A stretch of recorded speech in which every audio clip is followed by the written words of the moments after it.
Ellen White Reconsidered, a series of presentations for people who have questions about Ellen White's writings. Today our subject will be a surprising endnote in Daly's book. Welcome. Glad you're here. I haven't been producing videos as frequently as I was because I'm still working on finishing up my book and some other contracts and work as a pastor.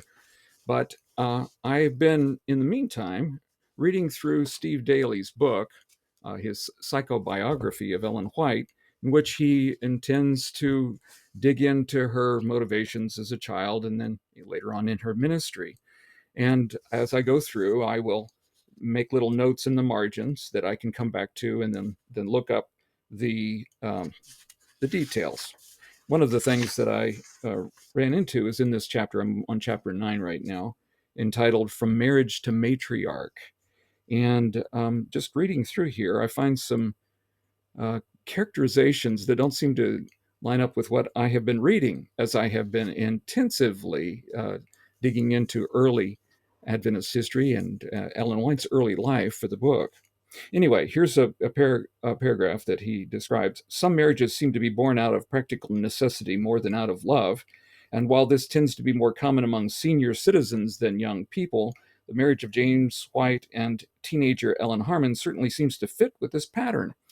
James and Ellen were joined in holy matrimony on August 30, 1846, in a wedding that would have seemed very unlikely only a year before. It was not a romantic union. Well, and then he goes on to describe some things, and part of it's true, part of it's not. And one of the things that I would start with here is that it was not a romantic union. You might say that they had higher motivations in the fact that they had already begun working together in spreading the Advent message and encouraging the the groups of Adventists that were scattered about Maine. And there's an amazing story there. But he seems to be implying that it was a loveless marriage, and it was a marriage that was based on some practical thing to get away from the rumors that were circulating about them traveling. Well, there shouldn't have been any rumors, because whenever they traveled, it was not just the two of them. It was always another individual, another female. Usually it was Sarah, her sister, and sometimes it was Sister Files, and there were a number of others that had traveled at different times. So they never were alone without others around. But still, there were some rumors, and that part's true. But to make it seem like this was a loveless marriage, when James talked about marrying her, he talked to some of the brethren that were in, let's see, where was that? It was in Massachusetts, and he wrote a letter back and said that they were going to be married. And I think that to say that it was without love misses out on a lot, because James described Ellen very early on as his crown of rejoicing. Well, then we go on here in the same chapter, and I'm just pointing out some things here that I have been verifying or nullifying. He describes here about at this time, Joseph Bates had not formulated his 7-year theory, which would predict that the second coming would occur on October 22, 1851, a theory which Whites would accept as we have shown. Well, he didn't show it, and that's one of my big concerns, is that he showed that she believed that Jesus was coming soon, but never anything specific about a 7-year theory. And in fact, she had a vision before the fulfillment of the 1851 time period, in which she was shown that they would be disappointed, and that got James back on track before the event actually took place. And we do have documentary evidence on that. So at this point in the mid-1840s, this is correct, 1845, Ellen was still having visions. Yes, she was, telling her that Jesus was right on the verge of returning to earth. Indeed, she, like John in the book of Revelation, like Paul when he writes his epistles, believed that Jesus was coming soon, very soon. And of course, they were wrong in the sense that it's been 2,000 years, but preparation for Jesus' return is something that we should do at all times. never considering that we've got time to delay. Well, then he goes into the testimony of Lucinda Burdick, who I have done some digging on to find out what her background is and what bias she might have had as she gave her testimony. Lucinda Burdick, who was a friend of Ellen both before and after she married James, traveled with her at times and was familiar with her writings and presentations to the churches in 1845 and 1846. But she increasingly became disillusioned with Ellen's professed visions as she repeatedly saw that her prophecies didn't come true. Okay, let's break that apart. First of all, describes her as a friend of Ellen. I can find no corroborative evidence to support that. Now, that might be a possibility that I just am not finding the evidence. But here's what Lucinda said: I became acquainted with James White and Ellen Harmon, now Mrs. White, early in 1845. Okay. So, what does that mean? I became acquainted with. I'm acquainted with lots of people that I wouldn't consider friends. We are acquaintances. And as I say, there is no strong evidence to back up the idea. Now, who was Miss Burdick? Well, let's take a look at her background. I'm going to show you the research that I've done, put it together on the Ancestry website. Okay, I'm going to take you here on my screen. I'll type in Lucinda's name so we can find her. Her name was not originally Lucinda Burdick, so we see that there's some other names here. We click on that, and that brings us to her profile, so we'll look here. All right, Lucinda S. Howell Burdick Nee Armstrong. The Nee Armstrong tells you that that was her maiden name. Her dad's name was Alvin. Her mother's name was Lydia. Okay, and so I was able to find the records that link these two together, and we know that she was an Armstrong. Interestingly enough, her mother Lydia died in 1830, she being born in 27. So that year when she died, also she had some younger siblings. Let's open them up. William and John, they also died in 1830. So my suspicion is that it was some kind of an infectious disease that took all three of them out. So she lost her mother and her two brothers about the same time.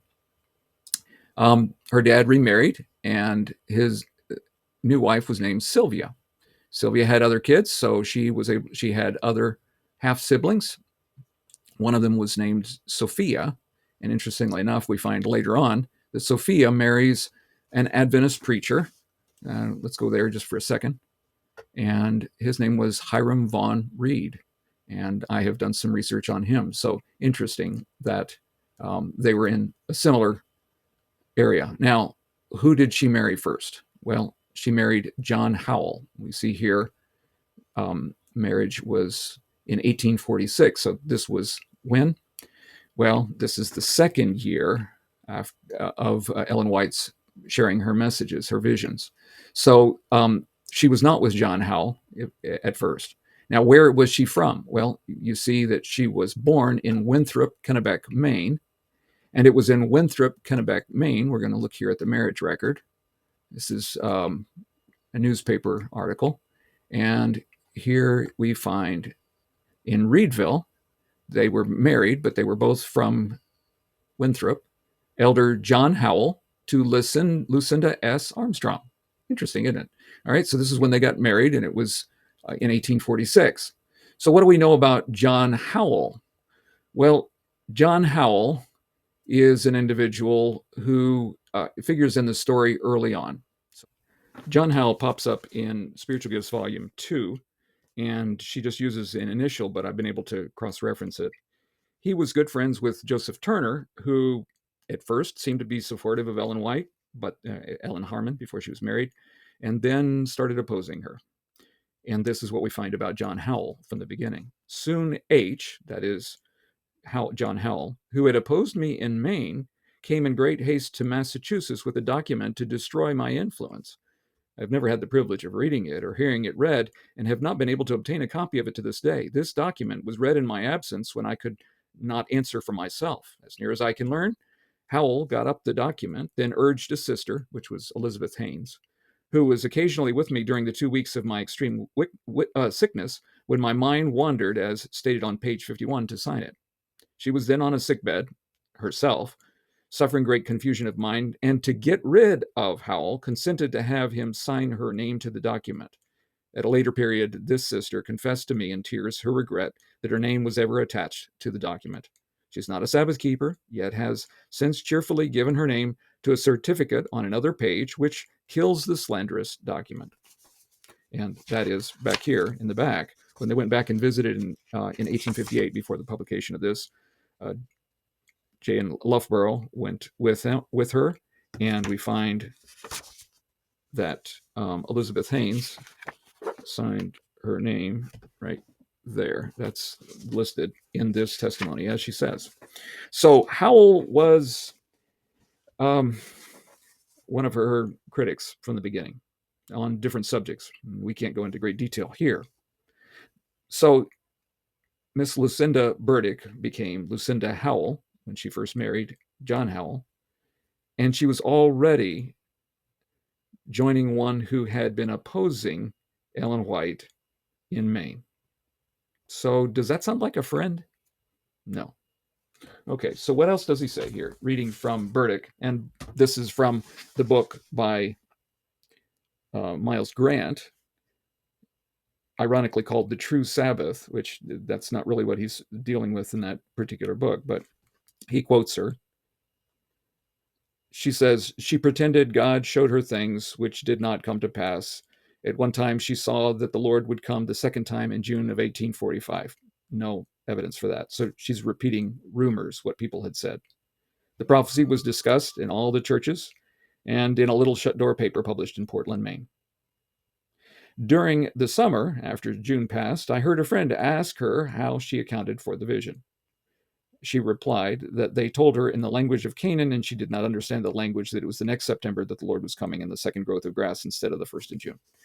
Well, I have been reading and actually editing an early paper that was called the Jubilee Standard. And in that first year, there were some shut door Adventists that believed Jesus had gone into a new phase of ministry in heaven, who did believe and continued to set new little dates. Oh, it's going to be spring. Oh, it's later, and so on. And perhaps that's where she got the idea that Ellen White was in agreement with these people. But nothing remains in her writings or in any of those who were actually her friends that would support that.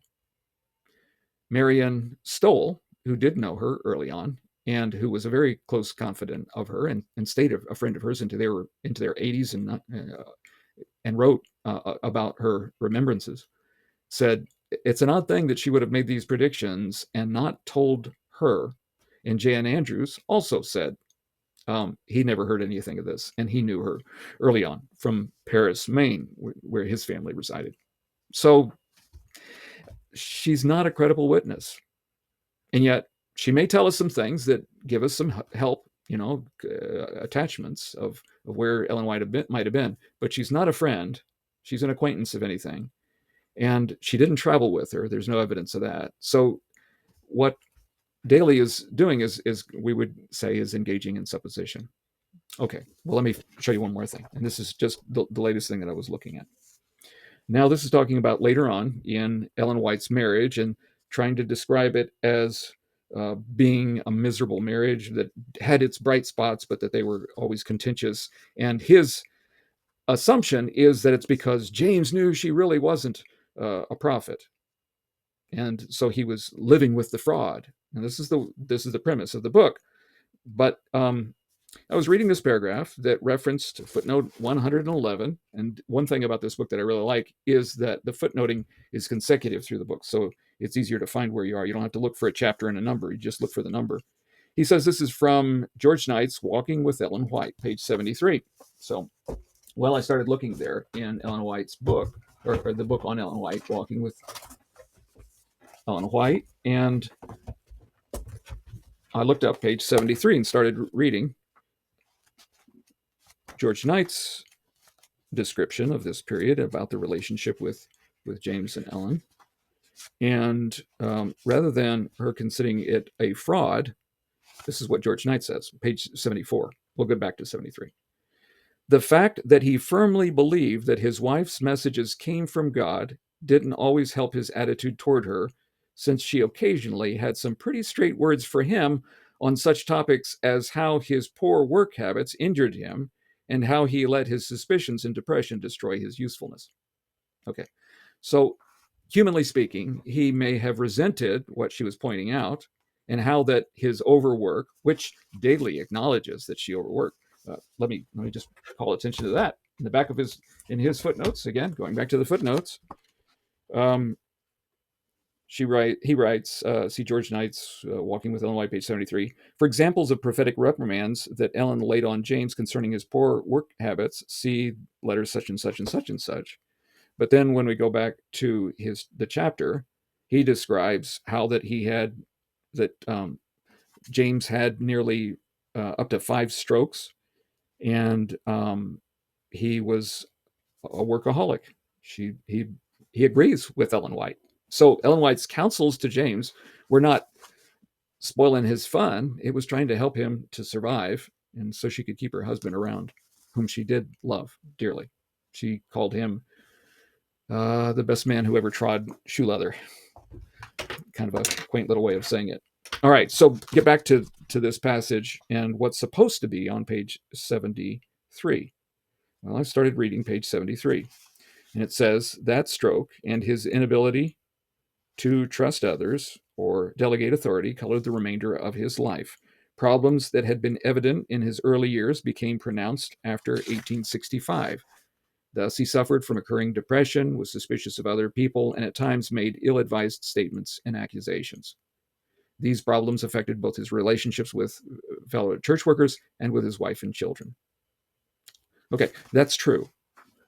The depression and the workaholic were problems, but he was still very productive, and he still accomplished a lot for the Lord and loved the Lord and his work. But this is how James Daly, or Steve Daly, puts this. After the first of his 5 strokes in 1865, quote, problems that had been evident in his early years became, okay, single quote, pronounced. And then he continues as if this were a quotation. His moodiness, depression, paranoia, suspicion, and control all became increasing issues in a marriage where he had to cope with a prophet wife who was, also single quote, always right, single quote, close quote. Imagine my surprise to look for this and find that this is Daly's summation, Daly's superimposed ideas about her. And I could never find this quotation. It does not exist where he says it's supposed to come from. And I searched the internet, searched archive.org, searched Google Docs, trying to find that statement. And the only thing I find is the beginning of the statement, which is correct in page 73, about problems that had been evident in his early years became pronounced. That part's true. But to say that she was always right, when she actually wrote him letters, and we have those letters, thankfully, another Lucinda Hall, who used to be Lucinda Abbey, a very close friend of Ellen White's, saved some letters that Ellen White was just pouring out her heart to her, dealing with personal issues between her and James. And she describes the relationship and how that he had changed with his strokes, and how that they were working together apart from one another, and she was trying to see what the Lord's will was for her to spend time with him when he was rather critical of her and demanding. And as George Knight points out in the same chapter, after she wrote those few statements to her good friend, they actually got back together and started working together and had beautiful time. Let me just read this part of a letter. I have not lost my love for my husband, but I cannot explain things. I can but dread the liability of James's changeable moods, his strong feelings, his censures, his viewing me in the light he does. I have not lost my love for my husband. So there's a different slant in this psychobiography than the one that we see when we look a little closer at the details. Well, I just thought I'd share that part with you. And we'll look at some more things as I go through. But I think there's a different picture of Ellen White. And you are right to want to reconsider your view of her. Thanks for joining us today. I hope that this has been a blessing to you.